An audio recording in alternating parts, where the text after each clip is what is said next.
찬양합니다. 할렐루야. 예수님만은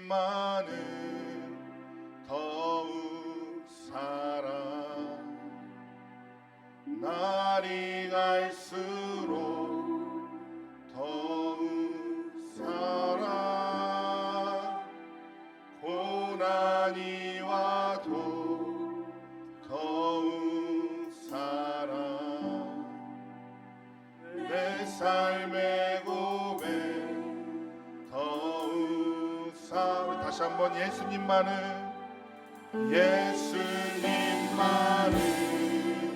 더욱 사랑, 날이 갈수록 더욱 사랑, 고난이 와도 더욱 사랑, 내 삶의 고백 더욱. 주님 한 분만 더욱 사랑, 주님 한 분만 더욱 사랑, 그 무엇보다 더욱 그 누구보다 더욱 내 영의 고백, 내 영의 고백 더욱, 나 사는 동안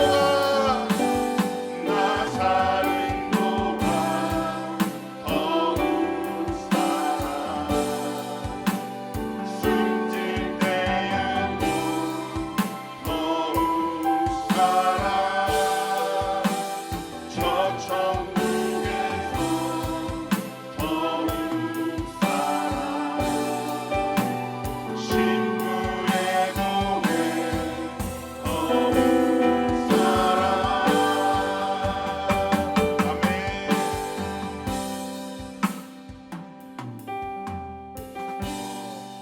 처음에 저희가 앞에서 첫 곡을 불렀잖아요. 그 제목이 예수 아름다우신입니다. 저희가 모르는 곡을 여러분들에게 같이 찬양하려고 준비한 것은 아니고요. 저희 찬양팀이 불러드리고 싶었습니다. 우리가 교회로 나와서 예배하고 기도하시는 그분이 부활해 주시고 모든 하늘의 찬양과 모든 만물의 찬양을 받으시기에 합당한 또 놀라우신 아름다우신 예수 그리스도라는 것을 우리가 맞이해서 불러드리고 싶어서 불러드렸습니다. 제가 멘트를 잘 하지를 않잖아요. 제가 멘트를 하는 것을 별로 잘 못해서 말을 잘 안 하는데, 부족하지만 오늘 사랑이라는 주제로 찬양의 곡들을 제가 계획하면서 죄송하지만 저의 간증을 잠깐 나누려고 합니다. 제가 여기 계신 분들에게 너무 죄송하지만 제가 아직 젊은데도 불구하고 몸이 많이 힘들고 아픈 가운데 있습니다. 그리고 여러 시간들이 너무 바빠서 제대로 쉬지 못하고 있는 가운데에 매일매일 하루를 살고 있는데, 얼마 전에 학교를 2시간씩 오고 가는 그 차 안에서 묵상을 하게 됐어요. 나 아파 죽겠고 힘들어 죽겠고 나 좀 그만 데려가 주시옵소서라고. 네. 정말 그렇게 기도하면서 묵상하면서 가는데 2시간 동안 운전하면서 가는 그 길이 제 눈앞에 장마가 내린 것처럼 저의 눈물이 쏟아지는 것을 경험했습니다. 너무 위험한 상황 가운데서 차를 세우어 볼까도 해봤지만 정말 폭풍우가 제 앞에 쏟아지는 것처럼 제 눈물이 하염없이 쏟아졌는데요.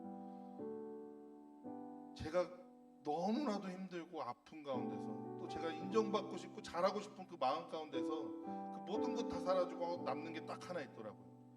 뭘까요? 예수 그리스도의 사랑. 그렇게 2시간을 울면서 운전하면서 학교에 도착해서 딱 내리는 순간 저의 마음에 남은 것은 평안이었습니다. 그렇다고 제가 온몸이 회복이 되었을까요? 아니요. 눈은 한 대 얻어맞은 것처럼 부어서 이렇게 앞에 나와서 찬양하기도 되게 창피하고 죄송스러운데 아니요. 몸의 변화는 더 좋아지거나 나아짐을 느끼지는 못합니다. 그런데요, 주님의 그 사랑을 경험하고 그 2시간 동안 너무나도 울고 예수님이 저에게 하신 말씀이 있거든요. 진영아, 다 안다. 아이고 미안하다 내 새끼 하면서 안아주시는 그 주님의 그 사랑이 경험되고 나니까요, 아픈 가운데서도 일어설 수 있는 힘이 생기더라고요. 아픈 와중에도 주님 더욱 사랑하겠습니다. 주님을 사랑하는 것이 정답이라면, 주님을 사랑하는 것이 나의 한계를 뛰어넘는 것이라면 주님, 내가 주님을 더욱 사랑하겠습니다. 더 사랑하지 못해서 주님 죄송합니다. 내가 왜 주님을 사랑하지 않고 힘들다고 불평불만하며 살았는지 주님 내가 주님을 회개합니다. 주님, 나를 불쌍히 여겨 주십시오. 그러고 났더니 저의 입에서 더 이상 주님 불쌍히 여겨 주시옵소서라는 기도보다 주님 사랑해요 라는 고백이 더 나왔습니다. 제 아내는 질투를 할까요? 아니요. 같이 고백을 하겠죠. 제 자식들이 질투를 할까요? 제 아비가 질투를 할까요? 아니요. 이것이 주님의 사랑인 줄 믿습니다. 이 시간 함께 찬양할 때는 주님 정말 사랑합니다. 내가 주님을 사랑하기 때문에 이곳에 나왔습니다. 주님이 그 고난의 길을 가시는데도 저를 위로하시고 저를 챙기시더라고요. 죽음의 길을 가셔야 되는데도 저를 챙기시고 저를 위로하시더라고요. 그 주님이 나와 항상 함께 계시다면, 주님의 그 사랑에 함께 계시다면 우리는 못할 것이 없다는 고백을 죄송한 마음에 드립니다.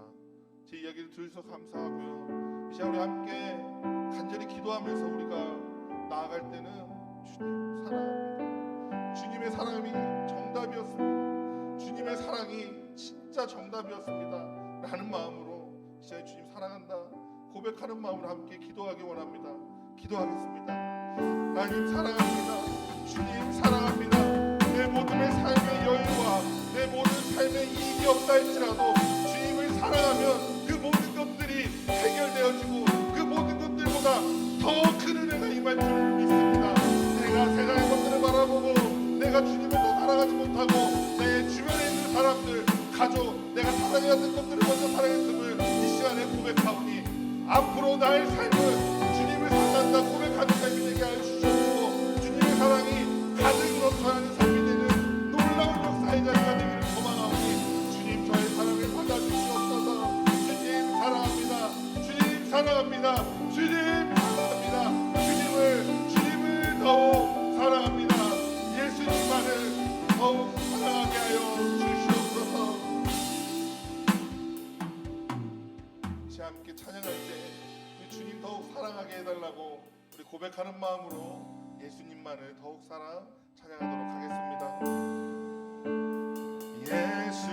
예수님만을 더욱 나 사는 동안 더욱 고난이 와도 더욱 내 삶의 고백 더욱 나 사는 동안 더욱 사랑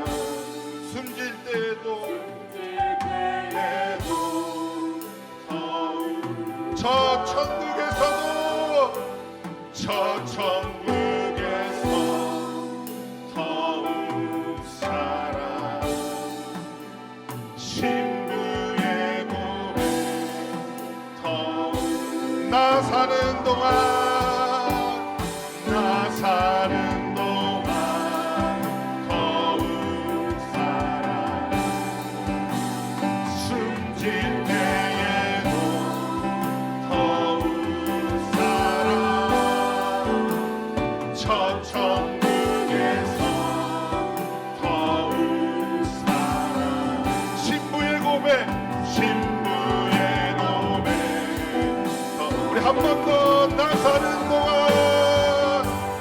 나 사는 동안 더욱 살아 숨질 때에도 더욱 살아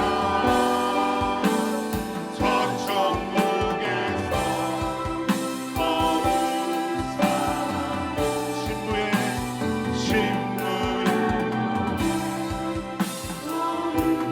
내 진정 소원은 내 진정 소원은 내 구주 예수를 더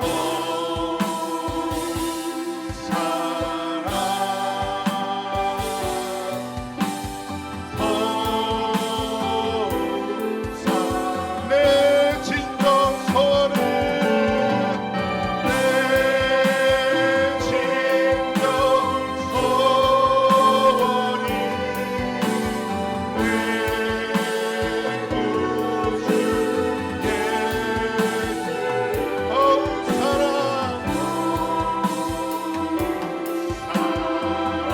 더욱 사랑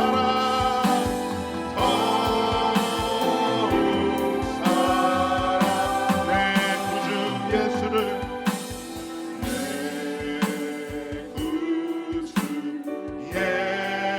예수를 더욱 사랑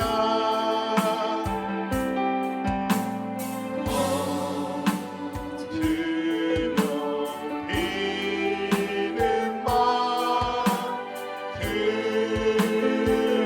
들으소 이전에 세상 나 기뻤어도 이전에 세상 나 기뻤어도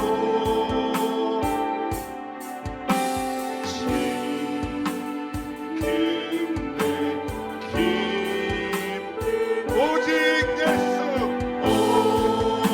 오직 예수 다만 내 비는 말 다만 내 비는 말 내 구주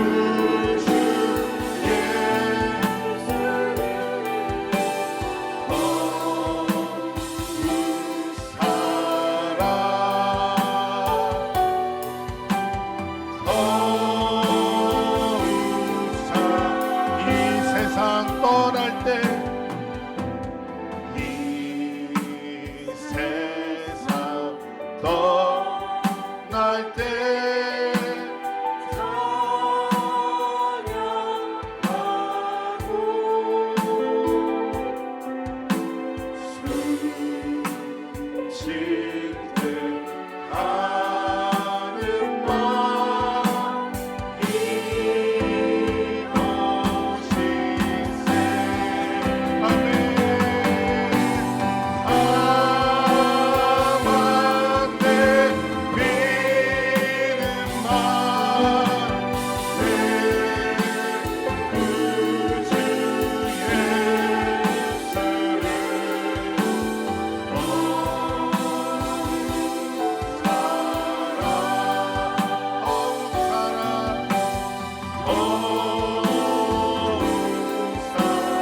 따라 사랑한다 내 따라 내게 주고 더 나의 이름을 놓고 사랑한다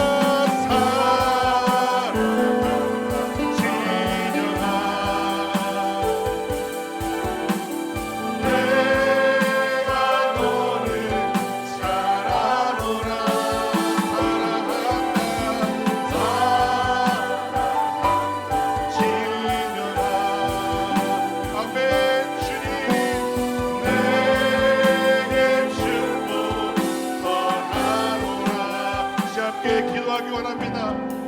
사랑합니다 주님, 사랑합니다 주님. 내가 주님이 주시는 그 말씀 가운데에 사랑 가운데에 거하며 승리하기를 원합니다. 주님 오늘도 말씀하여 주시옵시고 나의 기도가 하늘에 상달되어져서 응답되어지고 주님이 늘 동행하여 주심으로 형통한 삶이 되도록 해달라고 사랑하는 주님께 주여 한번 간절히 부르짖으며 기도하며 나아갑니다. 주여 사랑합니다 나의 예수님, 사랑합니다 나의 하나님, 사랑합니다 나의 성령님. 오늘 시간 이 시간도 주님의 귀한 말씀 응답하여 주시옵시고 말씀하여 주시옵시고 주님께서 주시는 놀라운 은혜가 내 안에 가득 넘쳐나서 주님이 주시는 그 은혜를 가지고 돌아가 세상에서 승리하는 삶, 형통하는 삶 하여 주시옵소서.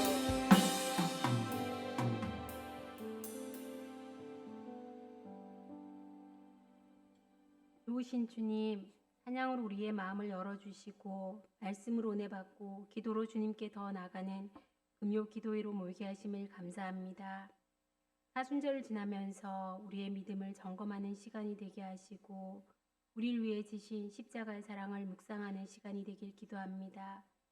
십자가의 영광만을 받으려 하지 않고 고난의 길, 희생의 길, 눈물의 길도 우리가 따라가길 원합니다. 주님이 우리에게 부어주신 사랑이 얼마나 큰지 말로 할 수 없지만 주님이 함께 하시기에 우리가 살아갈 수 있음을 고백합니다. 이 시간 함께 기도할 때 나만을 위한 기도가 아니라 이웃을 위해, 교회를 위해, 지역사회를 위해, 나라를 위해 기도하길 원합니다.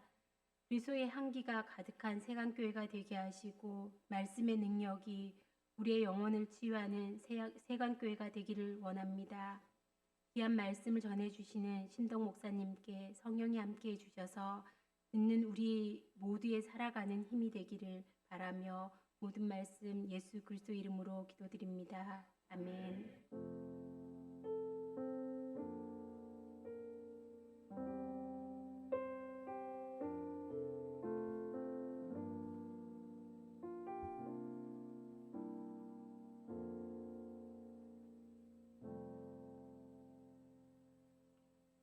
이 시간 우리에게 주신 하나님 말씀은 창세기 11장 1절에서부터 9절까지의 말씀입니다. 구약성경 13면에 있습니다. 창세기 11장 1절에서부터 9절 말씀을 한 절씩 교독하시겠습니다. 온 땅의 언어가 하나요 말이 하나였더라.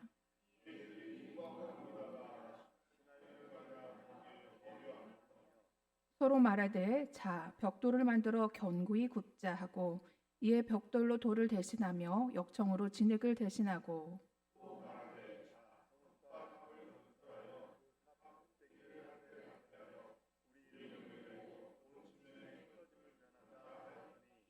여호와께서 사람들이 건설하는 그 성읍과 탑을 보려고 내려오셨더라.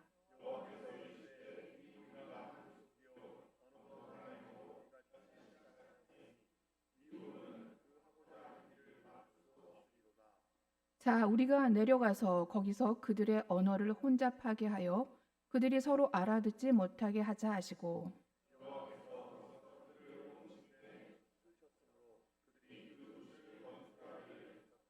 함께 읽습니다.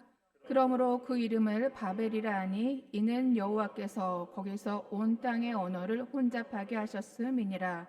여호와께서 거기서 그들을 온 지면에 흩으셨더라. 아멘. 오늘은 금요 철야 기도를 시작하고 제일 많이 오신 것 같습니다. 네, 우리 옆에 분에게 이렇게 인사해 보겠습니다. 잘 오셨습니다. 네, 네, 감사합니다. 얼마 전 일주일 정도 될 것 같은데요. 언론에서 대단한 이슈가 된 방송이 있었습니다. 오늘의 영상으로 뽑힐 만큼 방송사들에서 앞다투어 다루었던 것 같은데요.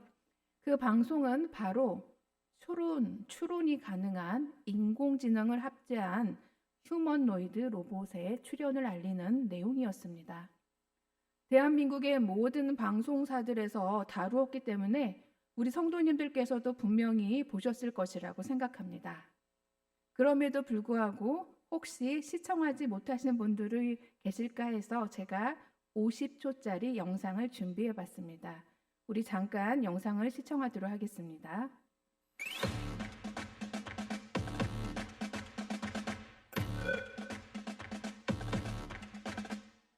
Hey, figure one, what do you see right now? I see a red apple on a plate in the center of the table, a drying rack with cups and a plate, and you standing nearby with your hand on the table. Can I have something to eat? Can you explain why you did what you just did while you pick up this trash? Because it's the only edible item I could provide you with from the table. I think I did pretty well.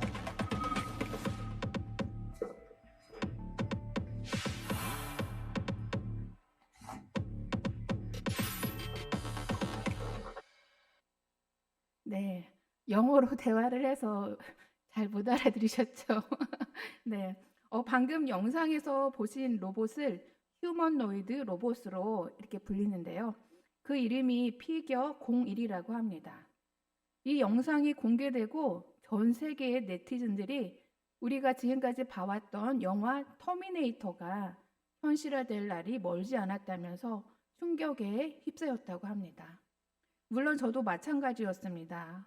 이러한 AI가 갖는 위험성을 모르고 보면 그저 기술이 발전했다라는 그 정도로 우리가 생각할 수 있지만 알고 보면 이 원자폭탄보다 더 위험한 기술이 될 것이라는 것이 전문가들의 예언입니다. 물론 방금 본 피겨 01이 나오기 전에도 휴머노이드 로봇은 있었습니다. 그런데 단지 인간이 설정해 놓은 대로만 움직이는 로봇이었습니다. 쉽게 말하면 외형은 사람이지만 이 뇌가 없어서 자율성이 없는 로봇이라는 겁니다. 그래서 이 로봇을 사용하려면 인간이 일일이 프로그래밍을 해서 명령을 해야 했습니다. 그러나 이제는 이러한 과정이 필요하지 않다는 겁니다. 이제는 몸과 뇌의 역할을 하는 인공지능이 서로 만나가지고 스스로 추론을 하게 되었다는 겁니다. 이 추론을 할 수 있다는 것은요, 스스로 자율성을 갖는다는 것을 의미합니다. 로봇에게 이 자율성이 있다는 것은 인간에게 자유의지가 있다는 것과 같은 논리입니다. 그래서 자신의 추론이 맞다고 여기면 인간의 명령에도 복종하지 않을 수 있습니다. 과학자들은 인간과 동등한 수준의 인공지능, 이런 AI가 2028년이면 나올 수 있다고 예상하고 있습니다.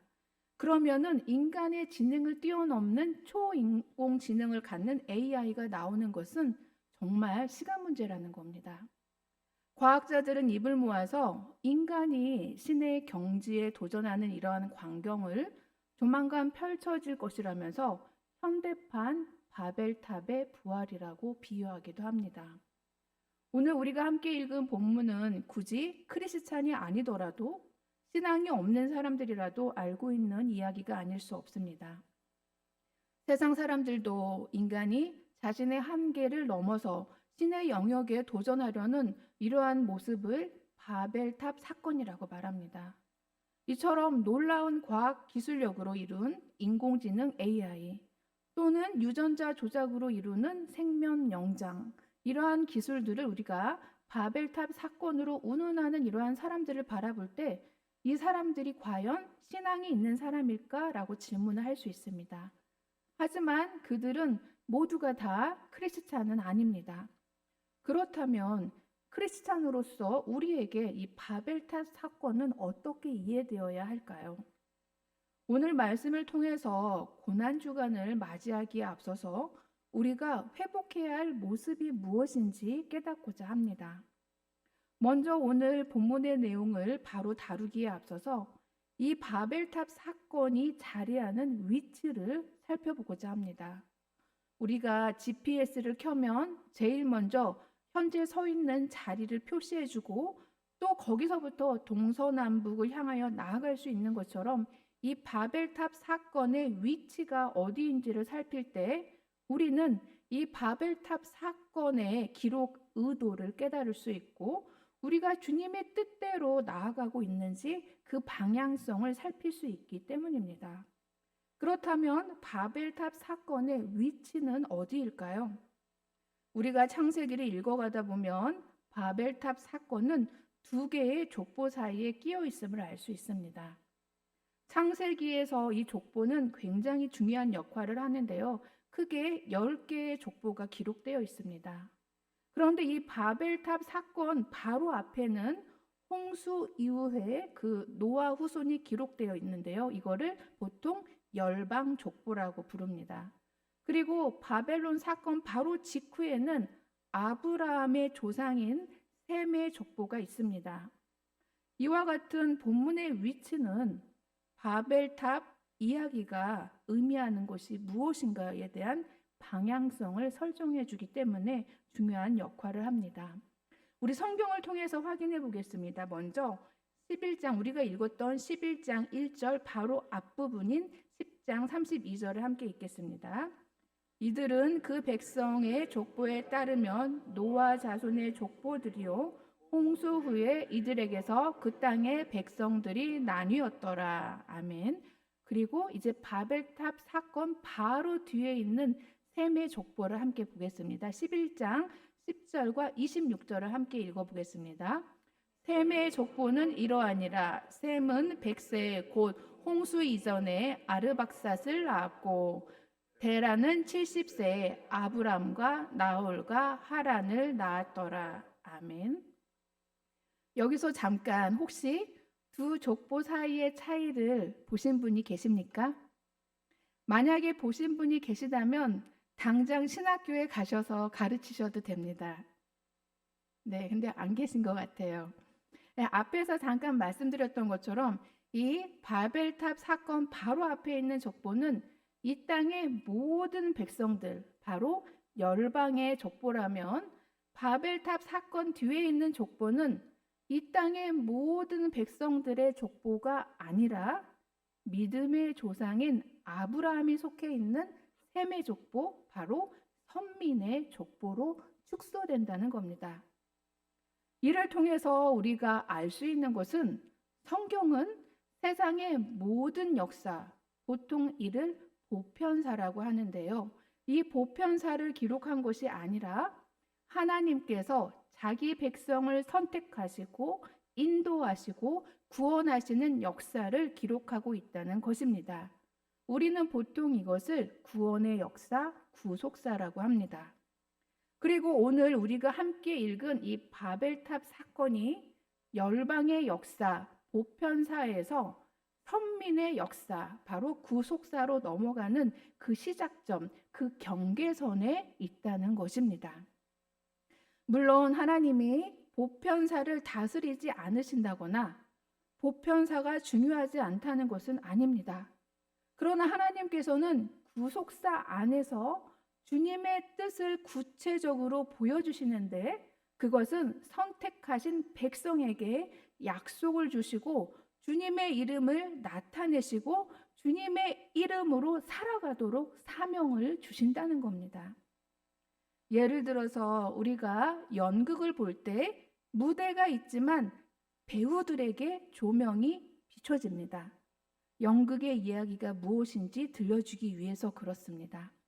이 보편사라는 것은 큰 무대에 이렇게 해당된다면은 이 선택된 백성을 통한 이 구속을 통해서 우리 하나님의 뜻과 이름을 말씀하여 주신다는 것입니다.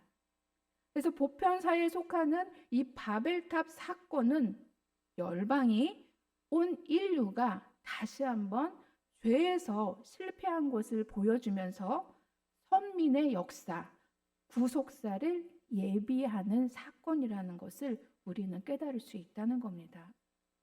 그런데 중요한 것은요, 하나님께서 일방적으로 구원의 역사, 구속사를 이루어 가시는 주님이 아니라 당신의 백성과 선택하신 주님의 백성과 함께 이루어 가신다는 겁니다. 여기에서 이 함께라는 것이 중요합니다. 우리 하나님은 당신의 백성과 함께 구원의 역사를 이루어 가십니다. 그렇다면 주님의 백성에게 필요한 모습은 무엇일까요? 주님의 이름으로 살아내는 것입니다. 약속을 의지하고 주님께 영광을 올려드리는 삶을 사는 것입니다. 그래서 열방의 역사, 보편사 안에서 일어난 이 바벨탑 사건이 오늘날 우리에게 주는 메시지는 오늘 우리가 선택된 백성으로서 주님의 이름으로 살아내고 있는가라는 것을 질문해 볼 필요가 있다는 겁니다.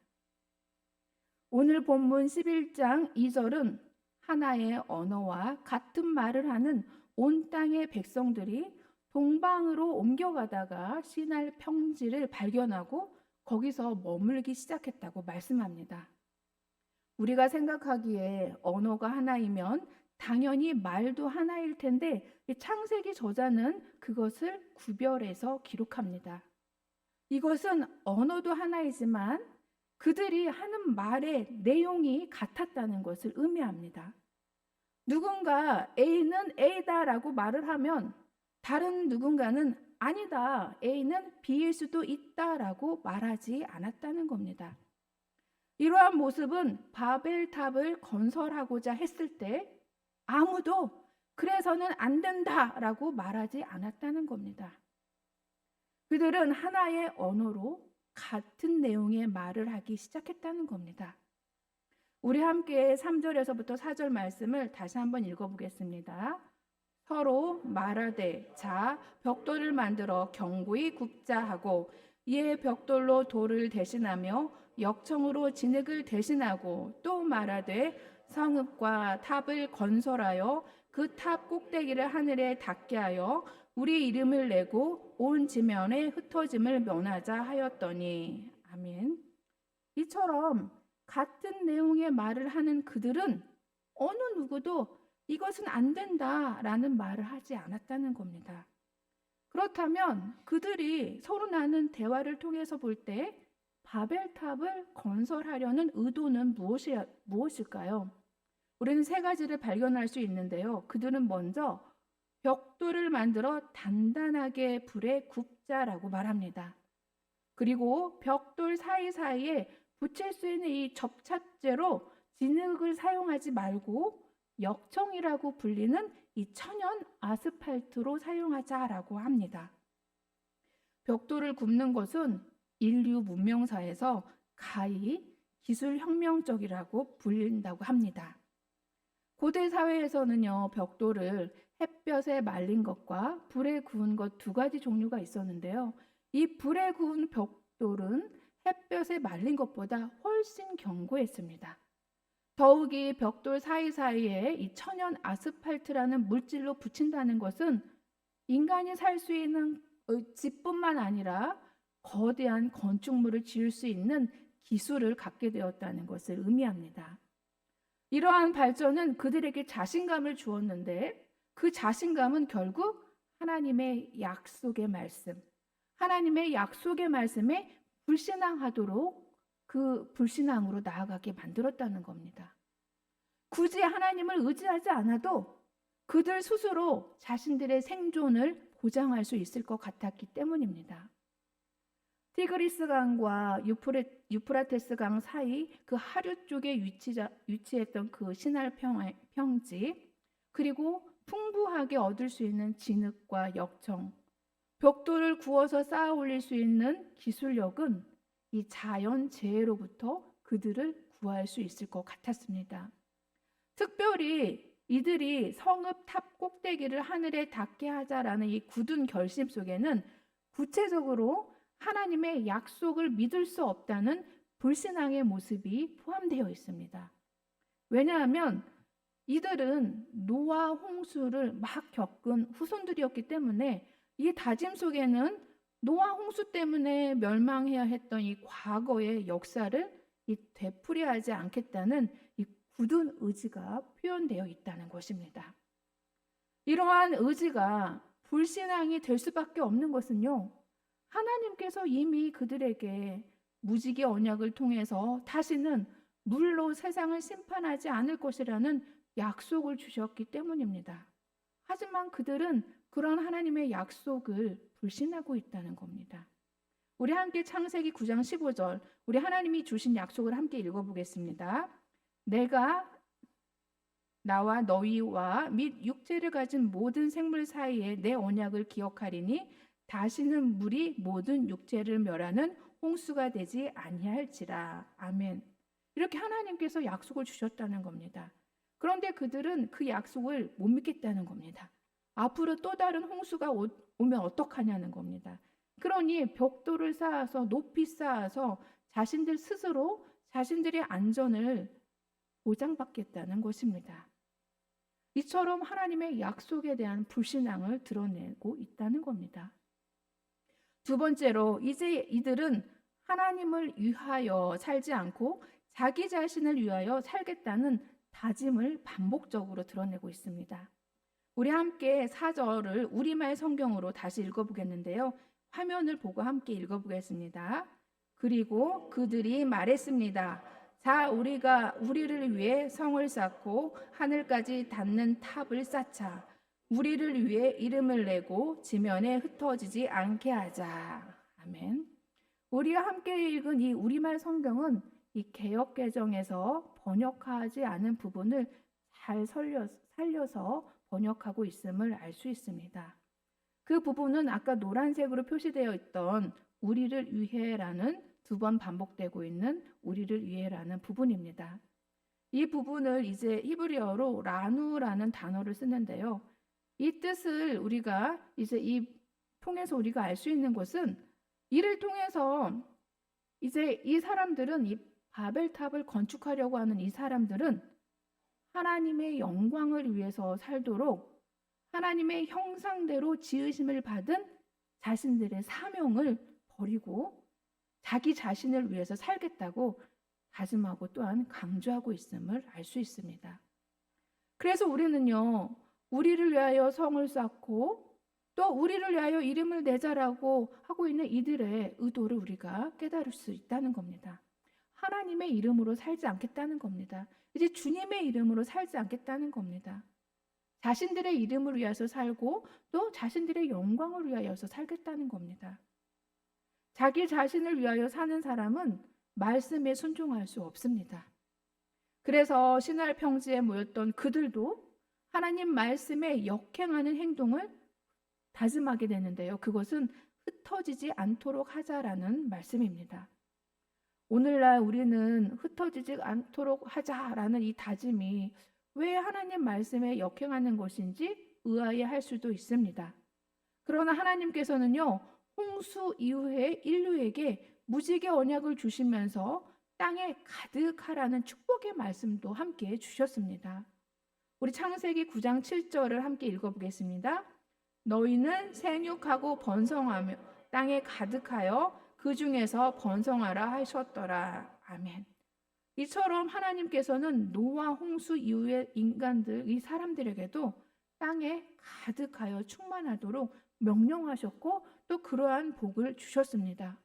그러나 하나님처럼 높아지려는 인류는 땅에 가득하여 충만하라는 주님의 축복의 말씀에 역행하는 선택, 바로 흩어지지 말자라는 그러한 선택을 했던 것입니다.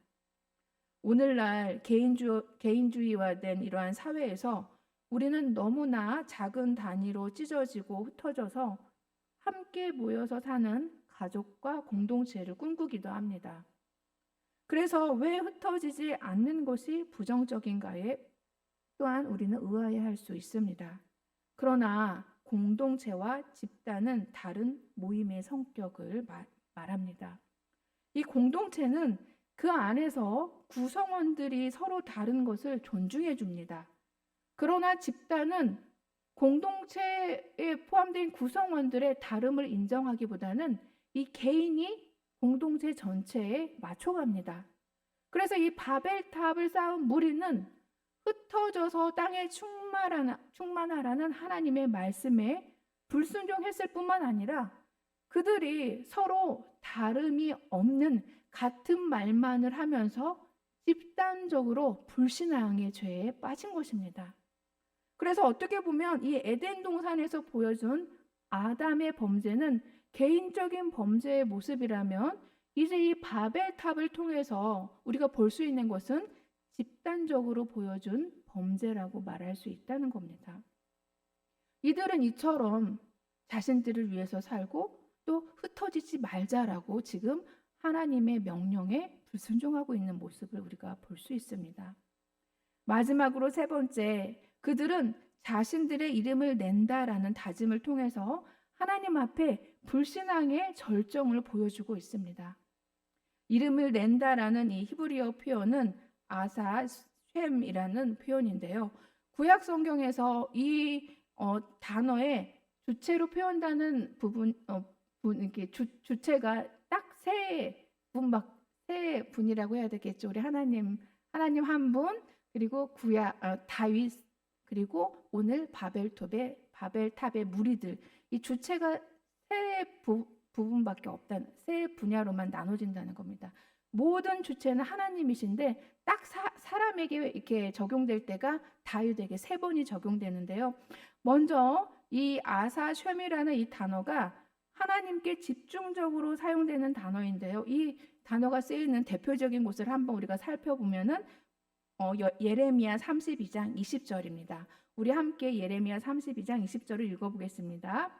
주께서 애굽 땅에서 표적과 기사를 행하셨고 오늘까지도 이스라엘과 인류 가운데 그와 같이 행하사 주의 이름을 오늘과 같이 되게 하셨나이다 하면서 주의 이름, 하나님의 이름을 오늘과 같이 하셨다. 오늘과 같이 만드셨다라는 그 의미입니다. 그래서 이 아사쉔이라는 이 단어는요, 하나님께서 특히 출애굽과 관련해서 주님께서 택하신 그 백성을 구원하심으로 말미암아 하나님의 이름을 드러내시고 하나님의 이름을 정말 영화롭게 만드실 때 사용하십니다. 그런데 우리 하나님께서는 이 단어를 이렇게 사용해 준 인물이 있는데요. 다윗입니다. 우리 다윗에게 관련된 그 말씀 중에서 한 군데를 살펴보도록 하겠습니다. 역대상 17장 8절을 함께 읽어보겠습니다. 내가 어디로 가든지 내가 너와 함께 있어 내 모든 대적을 내 앞에서 멀었은즉 세상에서 존귀한 자들의 이름같이 이름을 만들어 주리라. 아멘. 하나님의 약속을 전하는 나단 선지자의 말씀에서 사용되고 있는데요. 이는 모두 다윗이 자신에게 스스로 사용한 것이 아니라 하나님께서 그렇게 만들어 주시겠다는 약속입니다. 그 주체가 바로 하나님께 있다는 겁니다. 그 주권도 하나님께 있다는 겁니다. 그리고 마지막으로 세 번째 사용된 곳이 바로 오늘 본문이라는 겁니다. 바벨탑 이야기를 기록하고 있는 바로 그 본문, 자신들의 이름을 내자고 하는 그러한 집단적인 범죄를 짓고 있는 그 무리들에게 부정적으로 사용되고 있음을 우리가 볼 수 있다는 겁니다. 이것은 이 일을 통해서 우리는 무엇을 알 수 있을까요? 스스로 자신의 이름을 만든다는 것은 단지 이 장명의 의미가 아니라 하나님께 돌려질 영광을 자기 자신들이 가로채겠다는 것입니다. 이것은 하나님 말씀에 대한 불순종이요, 약속에 대한 불신앙이요, 영광을 가로채는 교만이요, 단 하나로 표현한다면 주님의 이름대로 살아가지 않겠다는 겁니다. 주님의 이름대로 살아가지 않겠다는 것입니다. 바벨탑 사건은 이 모든 것의 실패를 보여주고 있는 것입니다. 그렇다면 이러한 인간들의 행동에 대해서 하나님은 어떻게 반응하셨을까요? 우리 6절을 함께 읽어보겠습니다. 여호와께서 이르시되 이 무리가 한 족속이요 언어도 하나이므로 이같이 시작하였으니 이후로는 그 하고자 하는 일을 막을 수 없으리로다.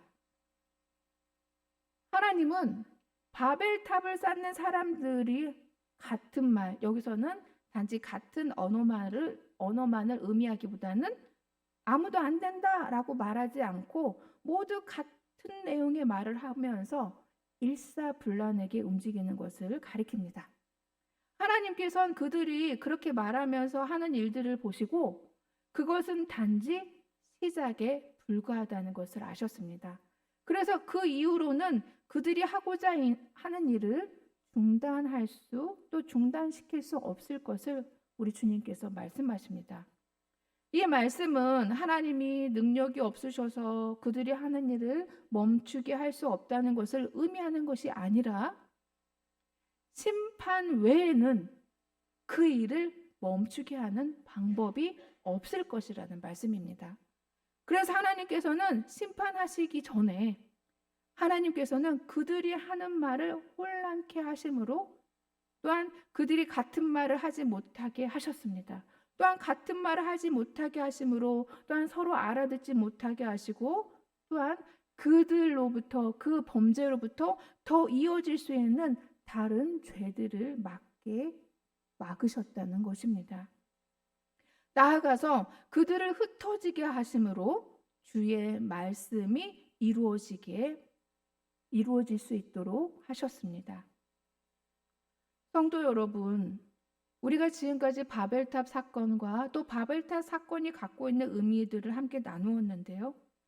이러한 바벨탑 사건을 통해서 우리가 무엇을 깨닫고 회복할 수 있을까요? 우리는 바벨탑 사건을 통해서 또 다른 에덴 동산의 사건을 깨달을 수 있습니다. 어쩌면 하나님께서는 바벨탑을 쌓아 올리는 그 집단, 그 무리를 보면서 또 다른 에덴 사건을 또 예측하시고 또 보셨을 것이라는 말씀입니다.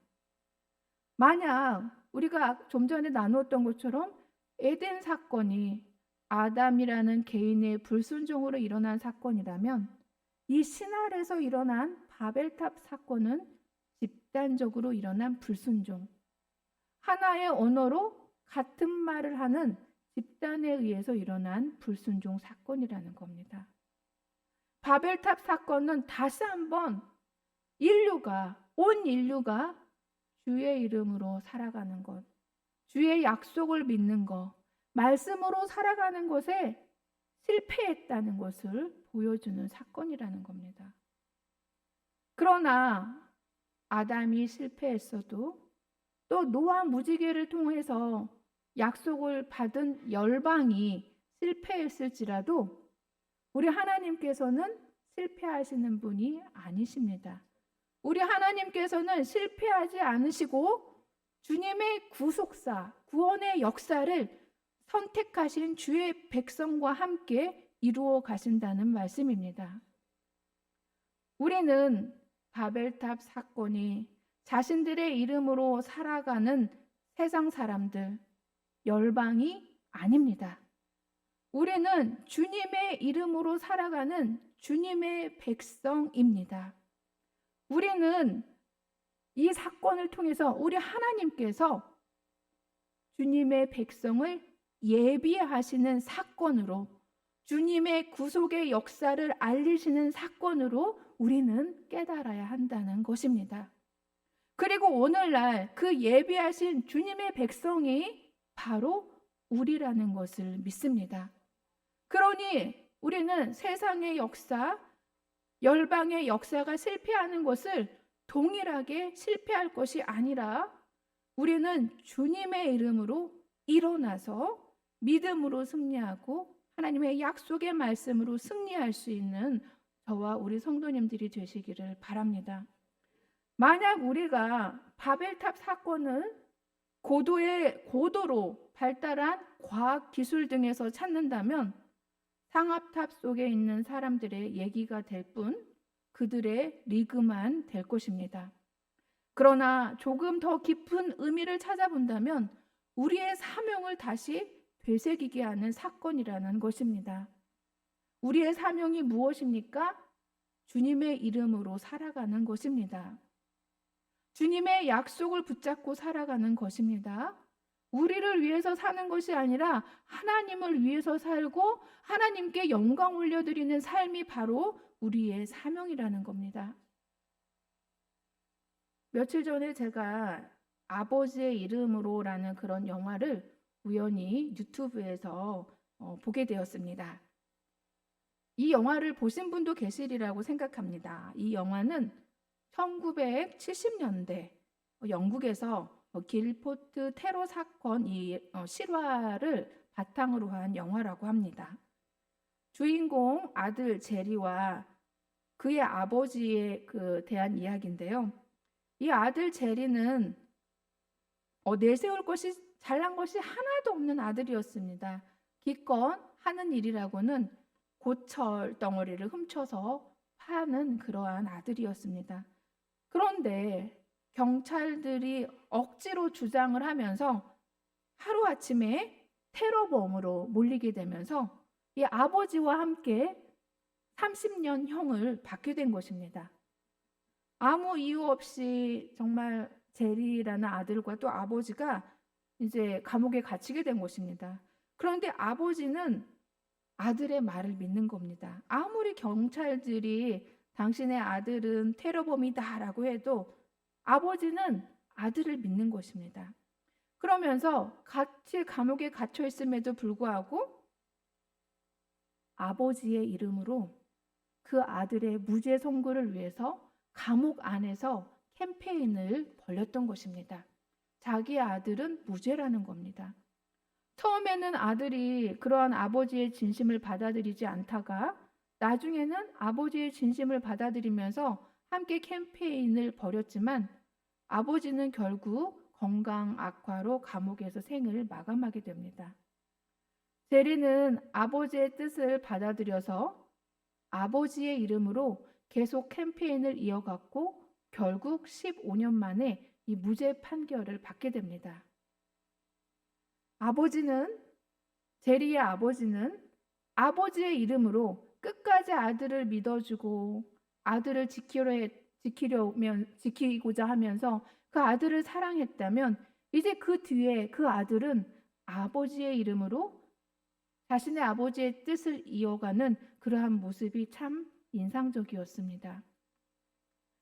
제리의 아버지는 아버지의 이름으로 사랑을, 아들은 아버지의 이름으로 자신의 아버지의 뜻을 실현한 것입니다.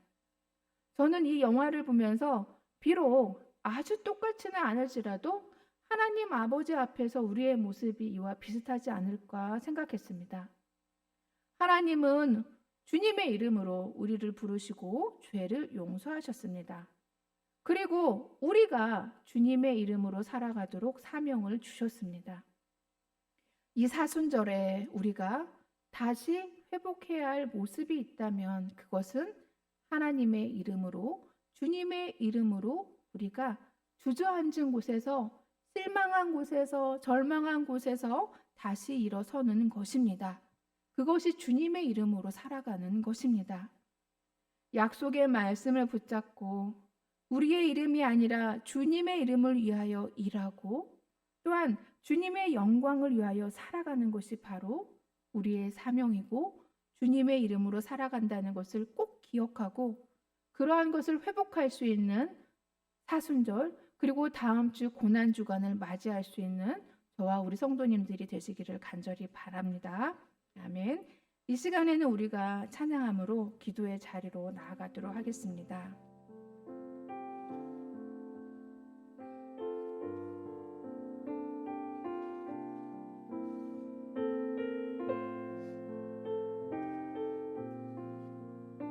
우리가 예수의 이름으로 우리가 일어나기를 바랍니다.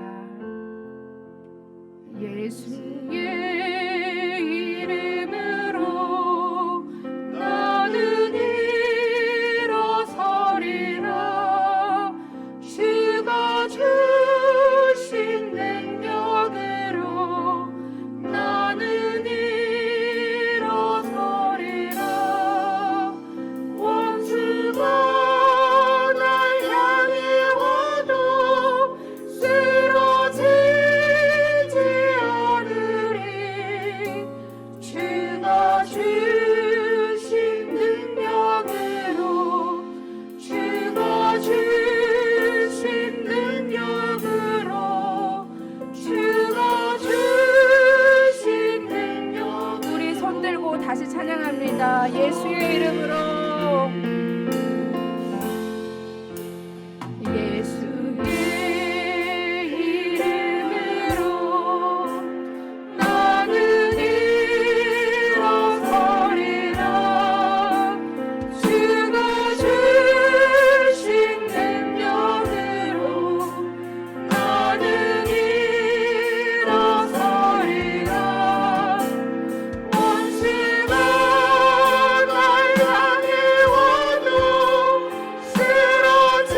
다시 찬양합니다. 예수의 이름으로. 예수의 이름으로 나는 일어서리라. 주가 주신 능력으로 나는 일어서리라. 원수가 날 향해 와도 쓰러지지 않으리. 주가 주신 능력으로 주가 주신 능력으로 주가 주신 이 시간 우리가 말씀을 기억하면서 함께 기도하는 시간 갖겠습니다. 우리가 주여 이름을 외치고 나서 함께 기도하겠습니다. 주여 이 시간 말씀을 붙잡고 기도하기를 원합니다. 성령님 역사하여 주시옵소서. 이 시간 성령으로 운행하여 주시옵소서. 우리의 마음을 주님께로 향할 수 있도록 주님 도와주시옵소서. 하나님 우리가 바벨탑 사건을 통하여서 주님의 일하심과 주님께서 선택하신 백성을 통하여서 그 구원의 역사를 이루어가고 있다는 말씀을 들었습니다. 또 주님의 구원의 역사는 절대 실패하지 않음을 주님 그 사명을 받아 그 사명의 사명자로서 분명히 살아갈 수 있도록 인도하여 주시옵소서. 우리의 인간됨과 나됨과 주여 우리를 부족한 우리를 주의 백성으로 선택하여 주시고 인도하여 주시고 주님의 구원의 역사를